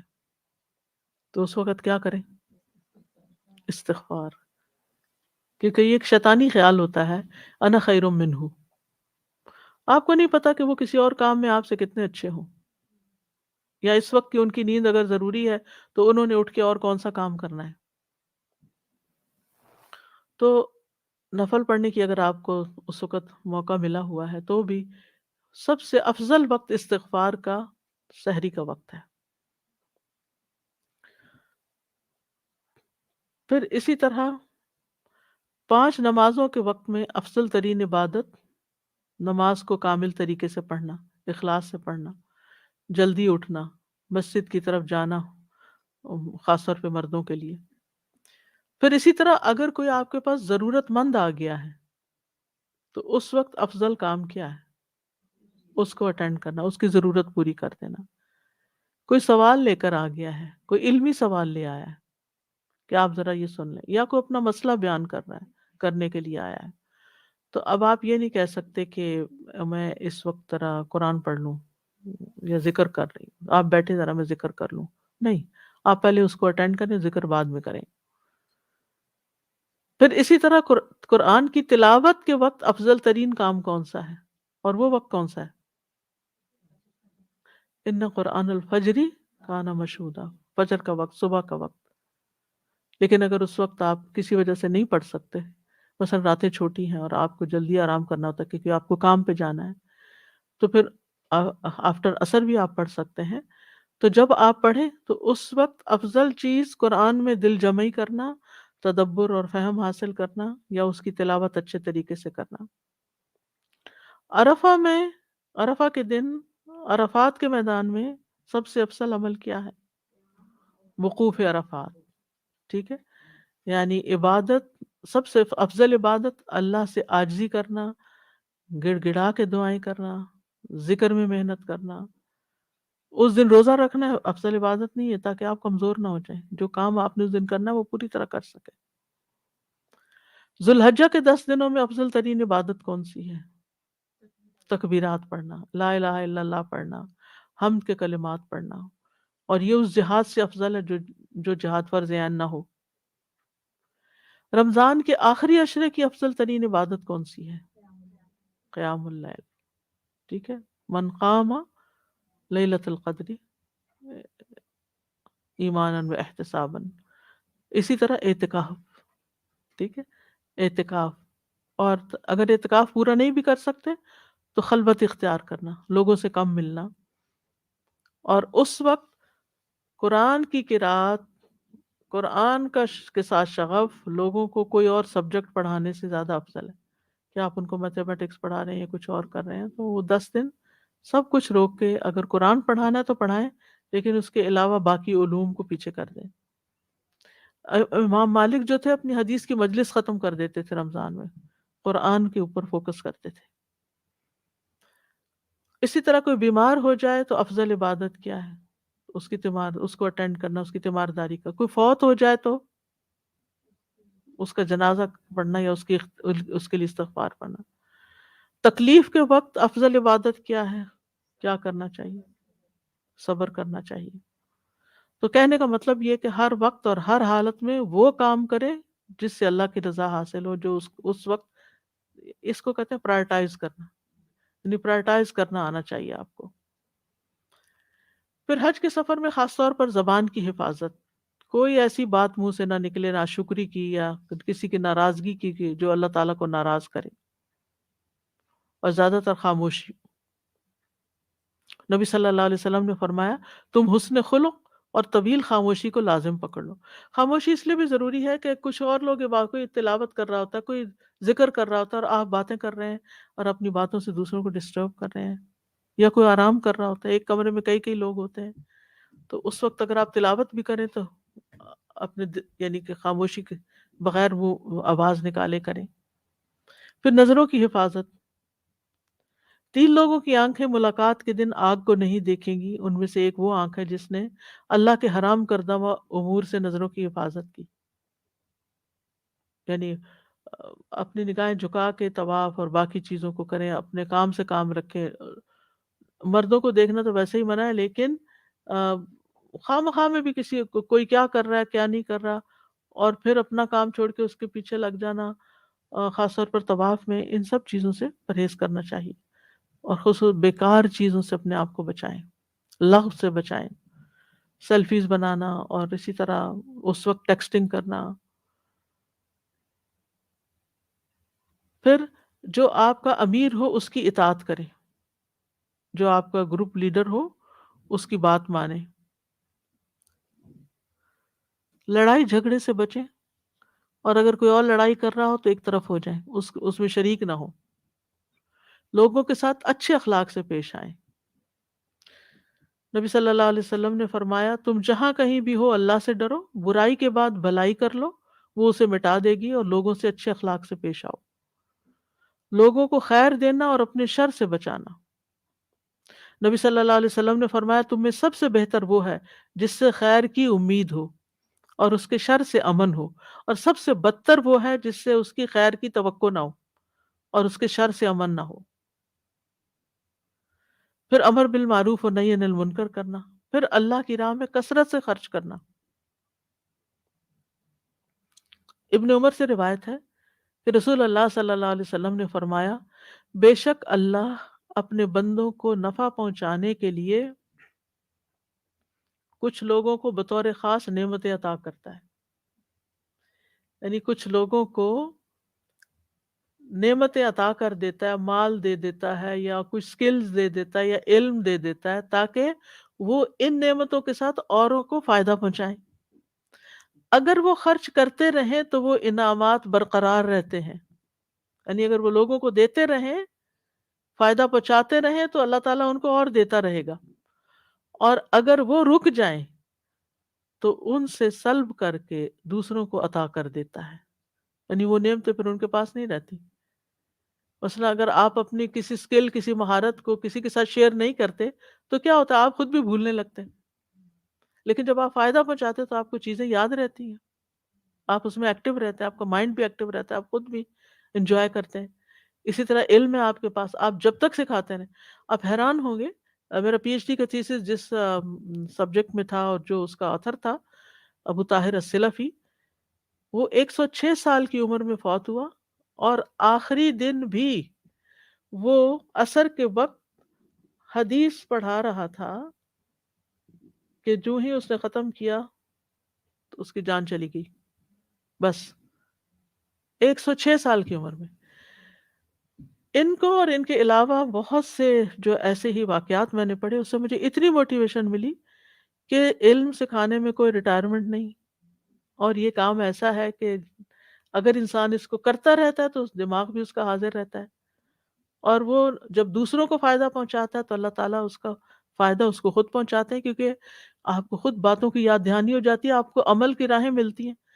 جتنا چاہے آپ جانتے ہو، علم کو فریش نہ کریں تو عمل آہستہ آہستہ ختم ہونے لگتا ہے، آپ ویک پڑنے لگتے ہیں. پھر نئے سرے سے جانتے ہیں، پھر آپ کو یاد آ جاتا ہے، پھر آپ نئے سرے سے وہ کام شروع.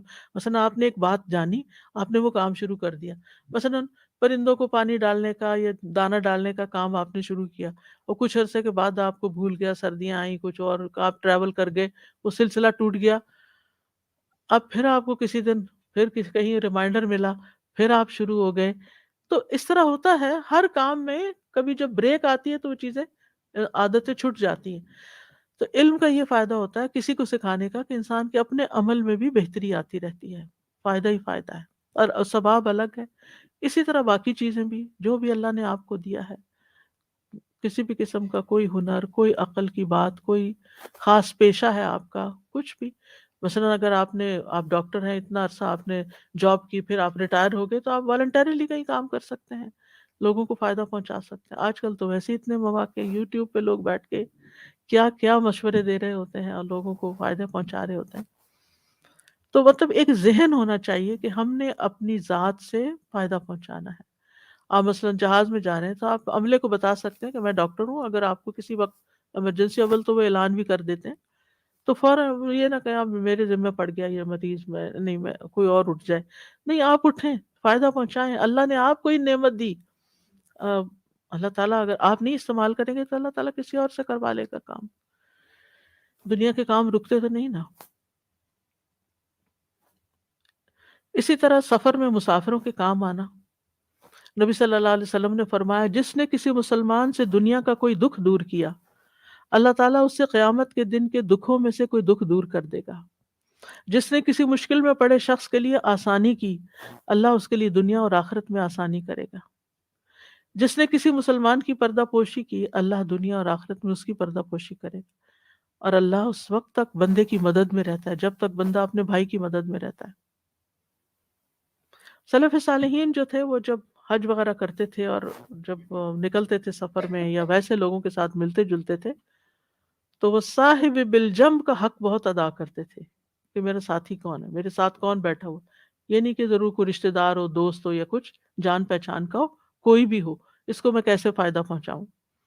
اس کے ساتھ اچھے طریقے سے پیش آتے، حال چال پوچھتے، غم خواری کرتے، اگر کچھ کھاتے تو اس کو آفر کرتے. اور ان میں سے ہر ایک یہ چاہتا تھا کہ وہ اپنے بھائی کی خدمت کرے. ہر ایک کی یہ خواہش ہوتی تھی کہ وہ اس کا کام کر دے، اور اس کا حسب نسب، اس کا سٹیٹس، اس کا مال، اس کی انا اس معاملے میں آڑے نہیں آتی تھی کہ میں تو ایک بلینئر ہوں اور یہ میں غریب شخص کا سامان اٹھا لوں یا کچھ. آپ کو معلوم ہے کہ ایک کمپنی ہے سعودی عرب میں، سیافا کے نام سے، کھجوروں کی. یہ ملٹی ملین کا بزنس ہے، یا بلینز کا بھی آپ کہہ سکتے ہیں احتیاط کے ساتھ. انہوں نے حرم کے پاس حاجیوں کو کھلانے کے لیے 30 ملین کا کچن بنوایا، جس میں روزانہ کھانا پکتا ہے اور وہ فری بٹتا ہے رمضان میں خاص طور پر. اور آپ حیران ہوں گے کہ جو اس کا مالک ہے وہ خود بھی وہاں جا کے کام کرتا ہے کبھی، اور اس کے علاوہ کبھی وہ کسی ضعیف کی ویل چیئر لے کے تو خود چلا کے طواف کروا کے لے آتا ہے. اور بھی بہت سی اچھی اچھی باتیں ان کے بارے میں کسی نے مجھے بتائیں کہ اس شخص کو اللہ نے اتنا دیا ہے لیکن رتی برابر غرور نہیں، کسی کی خدمت کرنی ہو، کسی کی مدد کرنی ہو، کسی کے کام آنا ہو۔ ہم دیکھیں کہ اللہ کے مہمانوں میں سے کسی ایک کو بھی اگر کچھ کھلا دینا تو انسان کا دل خوش ہو جاتا ہے کہ میں نے اللہ کے گھر میں کسی کو کچھ دیا ہے۔ ہم؟ تو آپ خود سوچیں کہ جو روزانہ کئی ہزار، مجھے اب یاد نہیں کہ کتنے کھانے روز وہاں سے بنتے ہیں، پیک ہوتے ہیں اور بٹتے ہیں۔ اسی طرح پانی پلانے کا انتظام، آپ نے دیکھا اگر راستے میں لوگ کھڑے ہوتے ہیں پانی کی بوتلیں کندھوں پہ اٹھا کے اور لوگوں کو بانٹ رہے ہوتے ہیں۔ تو یہ سلف صالحین کی، اور اب بھی میں دیکھتی ہوں کہ بہت سے لوگوں میں اس طرح کی خیر پائی جاتی ہے کہ ہمارے ہاں تو یہ ہے نا کہ میں استاد ہوں تو اس لیے مجھ پہ لازم نہیں کہ میں اپنے شاگرد کو پانی پکڑاؤں، شاگردی کا کام ہے کہ وہ مجھے پانی پکڑائے۔ نہیں، کسی طرح کا بھی کوئی، آپ ماں ہیں، آپ استاد ہیں، آپ کوئی بہت بڑی بزنس مین ہے، کچھ بھی ہیں، تو کوئی آپ کو اسٹیٹس ملا ہوا ہے، لیکن آپ اللہ کے گھر میں ایک عاجز فقیر ہیں۔ ہم؟ اور وہاں پر کسی کی بھی خدمت کرنی، کسی کے بھی کام آنا ہو، کسی کو بھی کچھ دینا ہو، کوئی چیز آڑے نہیں آنی چاہیے، کوئی ایگو نہیں ہونی چاہیے، کوئی اپنی سیلف اسٹیم کا وہ جو ہوتا ہے ایک بھوت سوار کے ہم بڑی چیز ہیں، وہ نہیں ہونا چاہیے۔ امام مجاہد بن جبر کہتے ہیں، میں ابن عمر، صحابی ہیں اور مجاہد تابعی ہیں، میں ابن عمر کے ساتھ سفر میں تھا، یعنی حج کے سفر میں۔ ابن عمر میری خدمت کرتے تھے، وہ کہتے تھے اللہ ان پر رحم کرے، وہ اپنے مال اپنے ساتھیوں پہ خرچ کرتے اور ان سے پہنچنے والی تکلیفوں پہ صبر کرتے۔ اسی طرح ایک اور روایت میں آتا ہے، بہیم الاجلی ایسے بندے کے ساتھ حج کے سفر میں گئے جو تاجر اور مالدار تھا۔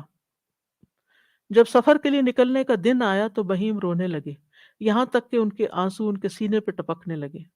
انہوں نے کہا کہ حج کے اس سفر سے مجھے حشر کا سفر یاد آ گیا ہے۔ پھر رونے میں ان کی آواز اونچی ہو گئی تو اس تاجر ساتھی نے یہ ناپسند کیا اور وہ ڈرا کہ کہیں ان کے رونے سے سفر بدمزہ نہ ہو جائے۔ جب وہ حج سے آئے تو وہ آدمی بھی آ گیا جو ان دونوں کے ایک ساتھ سفر کرنے کا ذریعہ بنا تھا۔ وہ اس لیے آیا کہ دونوں کو سلام کہے۔ اس نے سب سے پہلے تاجر کو سلام کیا اور پوچھا بہیم کے ساتھ تمہارا کیا حال ہے؟ انہوں نے دونوں کو پیئر کیا تھا کہ تم دونوں اکٹھے چلے جاؤ۔ اس نے کہا اللہ کی قسم میں نہیں سمجھتا کہ مخلوق میں اس جیسا کوئی بندہ ہے، یہ خرچ کرنے میں مجھ سے بھی برتری لے جاتا، حالانکہ یہ تنگ دست تھا، میں مالدار تھا۔ یعنی اس سے فرق نہیں پڑتا کہ آپ کے پاس کتنا ہے، دیکھنے کی بات یہ ہے کہ آپ اپنی حیثیت کے مطابق کیا کریں۔ اب کہتے ہیں نا کہ جیسے حضرت عمر نے پوچھا تھا تم نے اس کے ساتھ سفر کیا جو تم اس کی اتنی تعریف کر رہے ہو؟ سفر میں پتہ چلتا ہے کہ کس کا بیہیویئر کیسا ہے۔ وہ کہتے ہیں اور یہ کام کاج میں بھی مجھ سے بڑھ کر کام کرتا تھا، حالانکہ یہ بوڑھا تھا، مجھ سے زیادہ ایجڈ تھا اور میں جوان تھا۔ یہ میرے لیے کھانا پکا دیتا اور اس نے روزہ رکھا ہوتا تھا اور میں روزے سے نہیں ہوتا تھا۔ یہ ہے نیکی، کیونکہ ہم ان چیزوں کو بہانہ بنا لیتے ہیں، میری عمر زیادہ ہے، میں روزے سے ہوں، میں بیمار ہوں، میرے پاس تھوڑا ہے، اس کے پاس زیادہ ہے، یعنی ہمیشہ یہ کہ دوسرے کریں، میں تو مصروف ہی بہت ہوں، یعنی کسی نہ کسی چیز کو بہانہ بنا کے رکھنا، کام چوری کا۔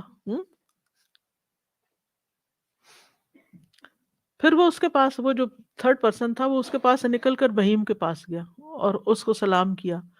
اس نے کہا آپ نے اپنے ساتھی کو کیسا پایا؟ انہوں نے کہا بہت اچھا ساتھی تھا، اللہ کا بہت زیادہ ذکر کرتا تھا، قرآن کی بہت تلاوت کرتا تھا، بہت جلدی روتا اور ساتھی کی غلطیوں کو برداشت کرتا، تو اللہ آپ کو میری طرف سے بہترین بدلہ دے کہ آپ نے مجھے اس کے ساتھ بھیجا۔ کیا حسن زن ہے! ہمارے جیسا کوئی ہوتا تو یہ تو بس ہر وقت قرآن ہی پڑھ رہا تھا، اس کو کسی کی خبر نہیں تھی۔ اکثر سلف صالحین جب سفر میں جاتے تو اپنے ساتھیوں کے ساتھ شرط باندھ لیتے کہ میں اس شرط پہ جاؤں گا جب مجھے کام کرنے دیا جائے گا۔ وہ اس چیز کو اجر اور غنیمت کا سبب سمجھتے تھے۔ اس میں عامر بن عبد قیس اور عمر بن عتبہ بن فرقد ہیں، حالانکہ وہ دونوں عبادت میں بھی بہت محنت کرتے تھے لیکن ساتھ خدمت میں بھی آگے تھے۔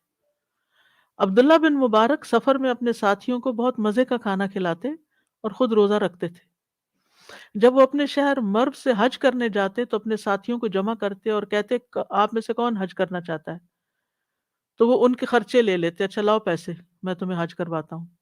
پھر صندوق میں ڈال کے ان کو تالا لگا دیتے اور اٹھا کے رکھ دیتے. پھر اپنے پاس سے ان پر بہت کچھ خرچ کرتے، کھانے کھلاتے، جو وہ پیچھے والوں کے لیے تحفے تحائف خریدنا چاہتا وہ خرید کے دیتے. پھر ان کو اپنے ملک یا شہر کی طرف واپس لے آتے، جب پہنچ جاتے تو کھانے پہ بلاتے، پھر ان کو جمع کرتے، پھر وہ صندوق منگواتے جس میں ان کا سرمایہ ہوتا، پھر ہر ایک کے پیسے اس کو واپس دے دیتے، یہ لو.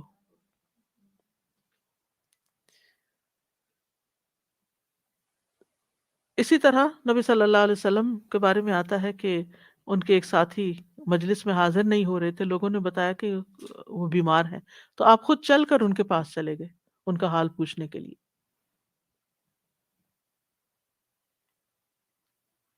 پھر اسی طرح راستے میں آنے والی تکلیفوں سے اجر کمانا چاہیے، شعور کے ساتھ ہر منصب کو ادا کریں، اس کی روح کو سمجھیں، رب کی قربت محسوس کریں، اور دوران حج جو بھی تھکن یا اذیت پہنچے اس پہ ثواب کی نیت کریں، اور بار بار لوگوں سے ذکر نہ کریں آج تو پاؤں ہی ٹوٹ گئے ہر تھوڑی کے دیر کے بعد. ایسی باتیں نہ کریں کیونکہ اس سے دوسروں کو خوشی نہیں ہوتی. مثلا آپ کو تکلیف ہو رہی ہے تو جو سنے گا وہ خوش تھوڑی ہوگا، وہ بھی تکلیف محسوس کرے گا. کوئی پوچھے کیا حالت ہے، الحمدللہ بہت اچھا ہے. پھر اسی طرح نبی صلی اللہ علیہ وسلم نے فرمایا کسی مسلمان کو دنیا میں جو کانٹا بھی چبھے وہ اس پر ثواب کی نیت سے صبر کرے تو اس کی وجہ سے قیامت کے دن اس کے گناہ معاف ہو جائیں گے. پھر اسی طرح اگر دو لوگ جھگڑ رہے ہوں یا دو لوگ کچھ ناراض ہوں ایک دوسرے، ان کو بھی صلح کروا دیں. نبی صلی اللہ علیہ وسلم نے فرمایا کیا میں تمہیں ایسا صدقہ نہ بتاؤں کہ اللہ اس مصرف کو بہت پسند کرتا ہے، لوگوں کے درمیان صلح کراؤ، یہ ایسا صدقہ ہے جو اللہ کو پسند ہے. خواتین کو خاص طور پر سفر میں ایک اور چیز کا لحاظ رکھنا چاہیے، اور وہ یہ کہ خوشبو نہ لگائیں، کسی بھی قسم کی خوشبو نہ لگائیں.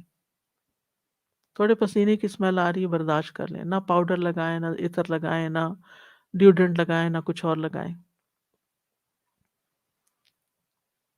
پھر اسی طرح اگر بیماری کی وجہ سے عمرہ نہ کرنے کی کوئی کا شک ہو تو مشروط احرام باندھیں. مثلا آپ کو پتہ ہے کہ آپ کے پیریڈز ختم ہی نہیں ہوں گے اور آپ عمرہ نہیں کر سکیں گے تمتع والا اور سیدھا عرفات جانا پڑے گا، تو پھر اس احرام کو کھولنے کی کر لیں.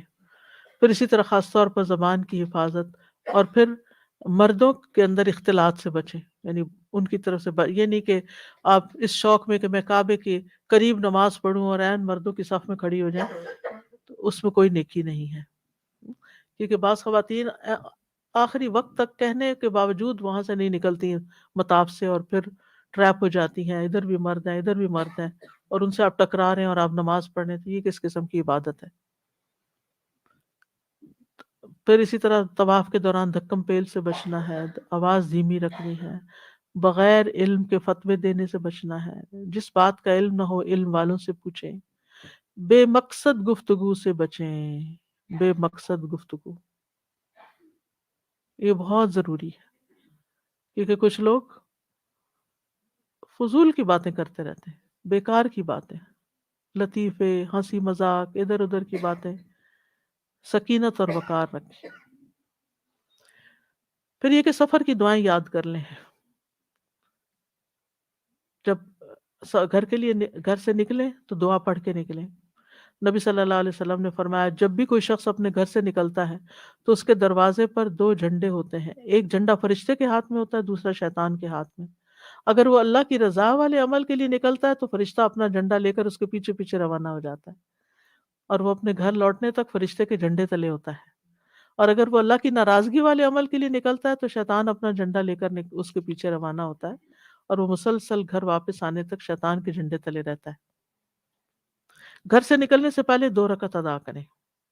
نبی صلی اللہ علیہ وسلم نے فرمایا جب تم اپنے گھر سے نکلنے لگو تو 2 رکعت نماز ادا کر لیا کرو، کیونکہ یہ تمہیں برا نکلنے سے روک لیں گی، اور جب تم گھر میں داخل ہو تو 2 رکعتیں پڑھ لو، یہ برائی کے داخل ہونے سے تمہیں روک لیں گے. یعنی سفر سے واپس آئیں تو پہلے نفل پڑھ لیں. جی ہر سفر کے لیے جی. پھر مسافر گھر والوں کو دعا دے، استودعکم اللہ الذی لا تضیع ودائعہ، میں تمہیں اللہ کے سپرد کرتا ہوں جس کے پاس رکھی ہوئی امانتیں ضائع نہیں ہوتی. پھر گھر والے مسافر کو دعا دیں، استودع اللہ دینک و امانتک و خواتیم عملک، میں تمہارا دین اور امانت اور تمہارا آخری عمل اللہ کے سپرد کرتا ہوں. زودک اللہ التقوی وغفر ذنبک ویسر لک الخیر حیث ما کنت، اللہ تمہیں تقوی کا زیادہ راہ دے، تمہارے گناہ بخش دے اور تمہارے لیے خیر کا حصول آسان کر دے جہاں کہیں بھی تم ہو.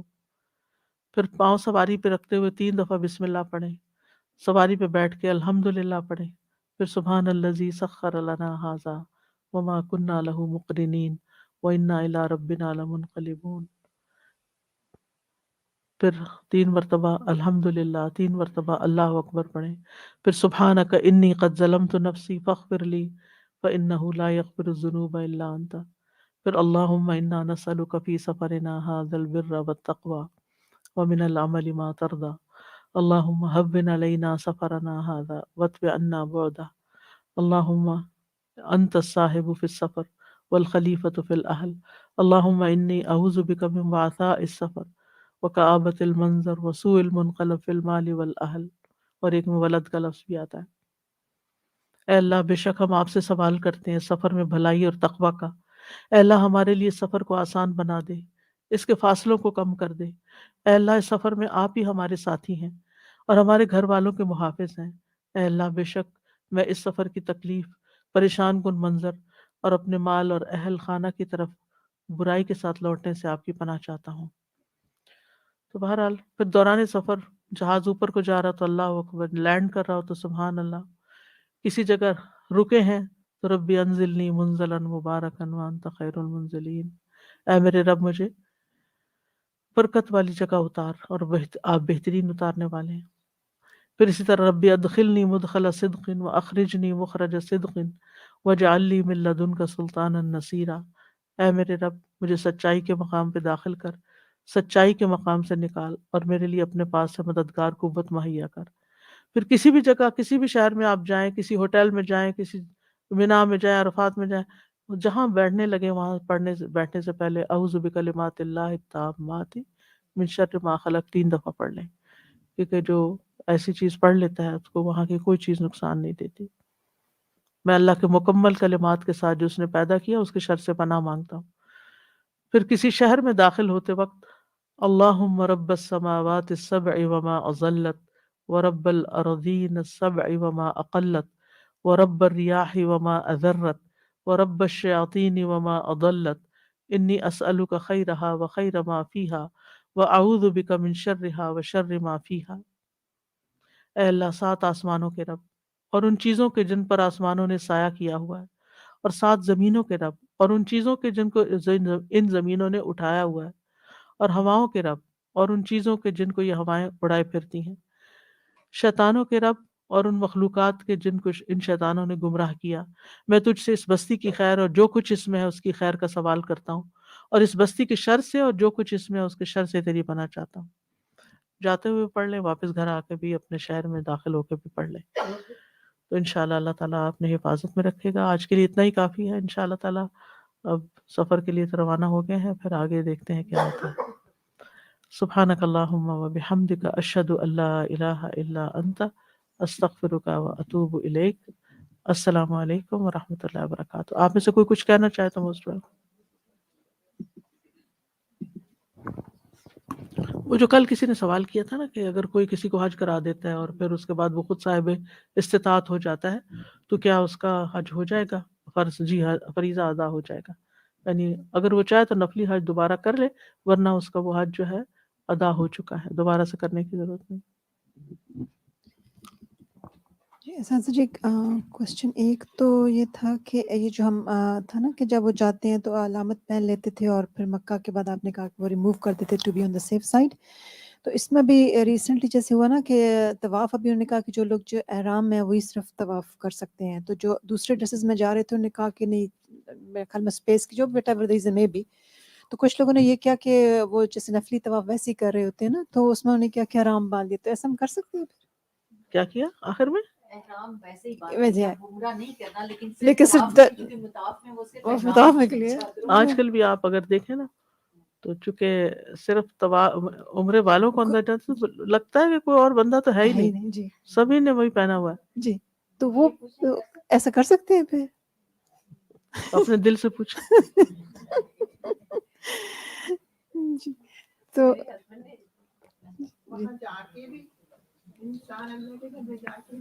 اصل میں مشکل یہ ہے وہاں جا کے بھی اگر آپ کو صرف ایک دفعہ جانے کا موقع ملے وہ دوبارہ انٹر ہی نہ ہونے دیں، یہ بھی تھوڑا سا حالانکہ جگہ ہو اندر. جی.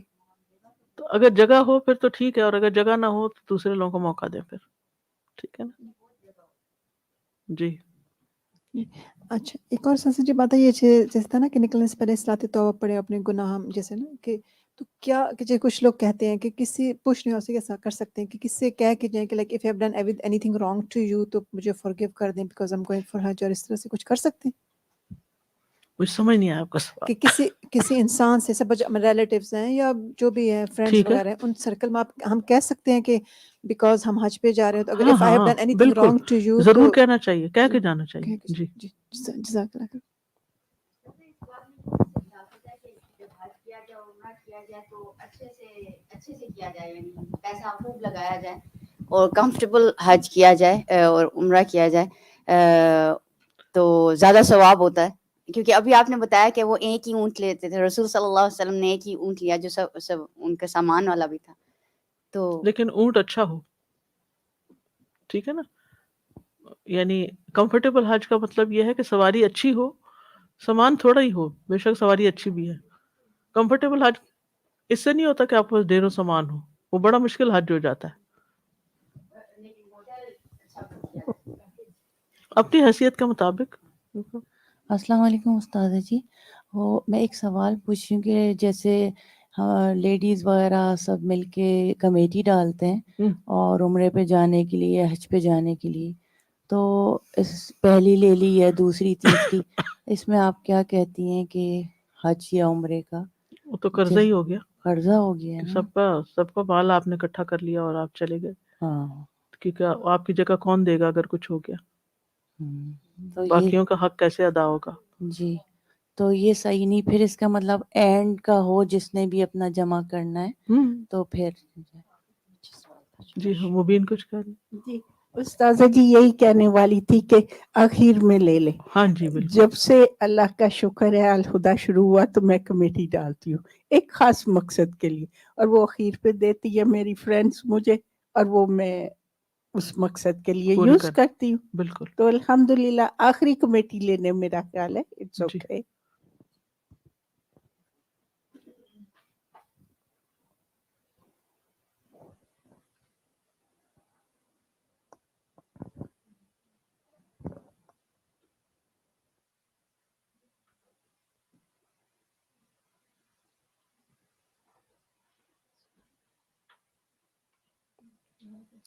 سبحانک اللہم و بحمدک اشہد ان لا الہ الا انت استغفرک و اتوب الیک. السلام علیکم ورحمۃ اللہ وبرکاتہ. اللهم صل على محمد وعلى آل محمد كما صليت على إبراهيم